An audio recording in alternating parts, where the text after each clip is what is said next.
Good morning, everyone. I'm Dale McCoy.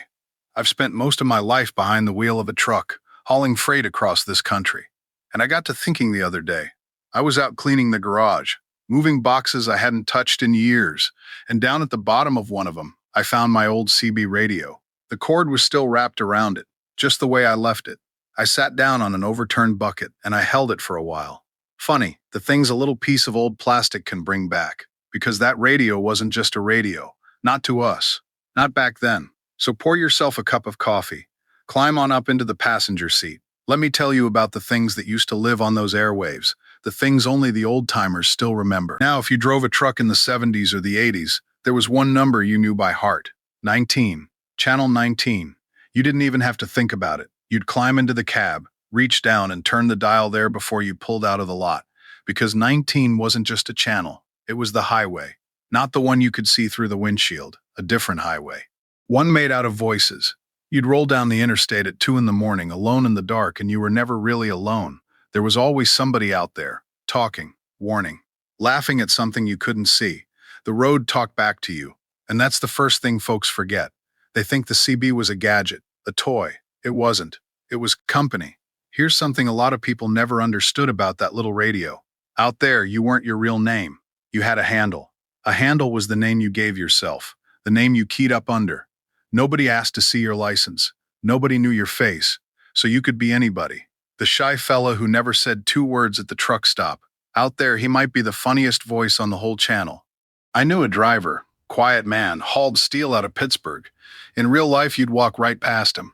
But on the radio, everybody knew his handle. Everybody wanted to hear what he'd say next. That was the magic of it. The CB didn't care who you were. It only cared what you brought to the conversation. For a lot of lonely men on long roads, that meant everything. Now, for a few years there, something happened that nobody saw coming. The whole country climbed onto our channel. It started with us, the truckers. But then the regular folks caught on. There was a song on the radio, a thing called Convoy, and it went straight to #1. There were movies, fellas outrunning the law with a CB on the dash. And all of a sudden, everybody wanted one. Families put them in the station wagon for vacation.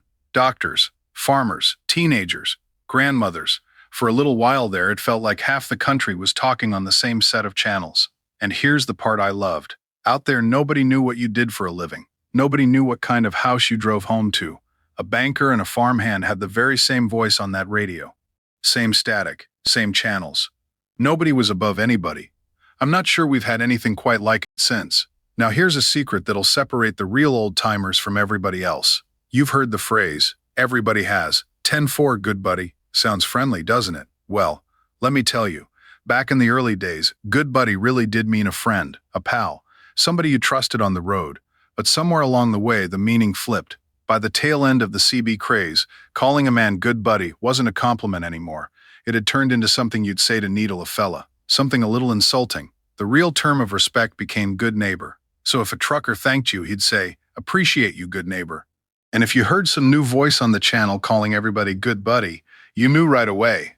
That fella learned his CB from the movies. Little things like that. That was the code.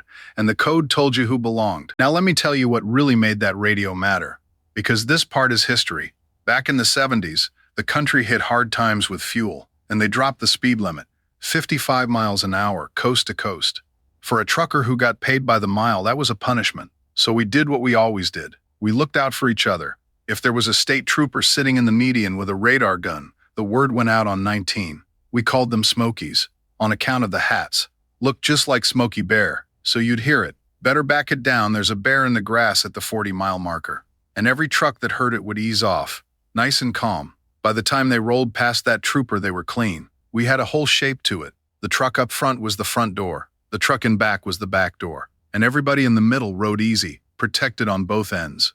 That wasn't just chatter. That was thousands of strangers looking after each other on a road none of them owned. And it wasn't only about the law either. That radio was the first real traffic report, the live kind, long before any app, any screen. If there was a wreck 10 miles ahead, you knew before you got there. If the road was turning to ice up in the mountains, somebody who'd just come through it would tell you, where's the fuel cheapest? Which diner still had its light on at 3 in the morning, which scale house was open, and which one you could roll on past. You just asked. And a voice you'd never met would tell you true. Think about that for a second. It was a whole country of strangers sharing what they knew, the moment they knew it, for free. We had that decades before anybody ever said the word internet. We just called it Channel 19. Now, there's one more channel I have to tell you about, a quiet one. Channel 9. 9 was for emergencies, and there was an unwritten rule about it. You kept it clear. You didn't clown around on 9, because somebody might need it.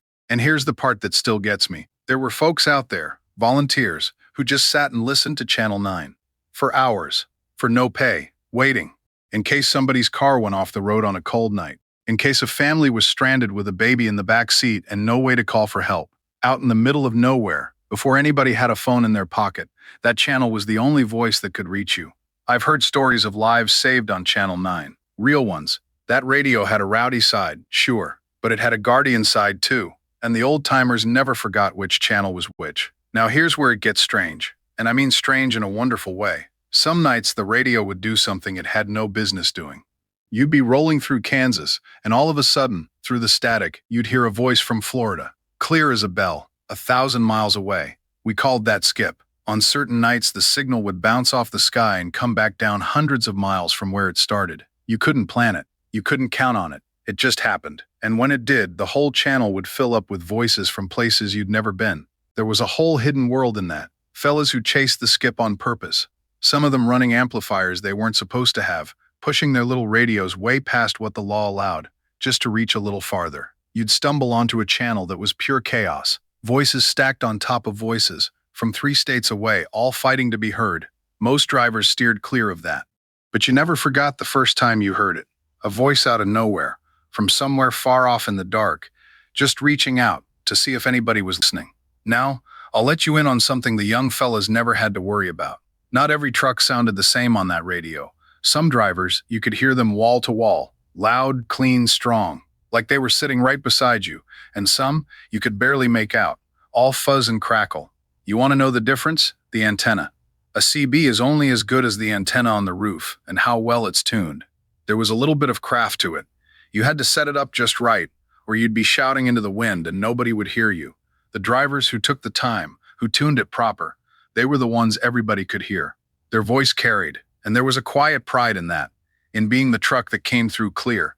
It's a funny thing to miss, but I do. There's one more thing about those voices, something I've never quite been able to explain to anybody who wasn't there. You'd run the same stretch of road week after week, and you'd start to know people. Not their names, not their faces, just their voices. There was a fella I talked to for years, on a run through the mountains, every trip, right around the same spot he'd key up, and we'd pass the time, talk about the weather, the load, the family waiting back home. I never once saw his face. I'd have walked right past him at the fuel pump, and then one week, he wasn't there, and the next week, the same, and he never did come back. I never found out what happened to him. That's a strange thing to carry, to miss a man you never met, to wonder, all these years later, about a friend you only ever knew as a voice in the dark. But that was the CB. Those friendships were real, even when every last thing about them was invisible. Now, let me tell you how it ended, because that's part of the story too. For years, that radio was the sound of the American highway. Day and night, coast to coast, never quiet. And then the phones came. First the big ones, the ones you'd bolt to the truck. Then the little ones that fit in your shirt pocket. And one by one, the voices went away. Why call out to a stranger on 19 when you could just dial home? Why ask the whole channel about the road ahead when a little screen could show you the whole map? It made sense. I'm not saying it didn't, but I remember the first time I noticed it. I was rolling through the night, same as always, and I reached down and turned up channel 19, and there was nothing there, just static. Mile after mile of it, that highway made of voices, it had gone quiet. And that's the real secret, if you want to call it that. It was never about the radio. The radio was just the box. What we really had was each other. A whole country full of strangers, keeping one another company through the long, dark hours, warning each other, watching out for each other, sharing a laugh at 3 a.m. with somebody you'd never meet and never see. We didn't lose a piece of equipment. We lost the conversation. I put that old radio back in its box, wrapped the cord around it, same as before. But I'll tell you the truth. Part of me wanted to hook it back up, just to key it up one more time, just to say, anybody out there, you got your ears on? And to sit there in the quiet and hope that somewhere, way off in the dark, somebody keyed back. Thank you for riding along with me today. It means more than you know. You take care of yourself out there. Watch out for the other fella. And keep the shiny side up and the greasy side down. I'm Dale, and I'll see you on down the road.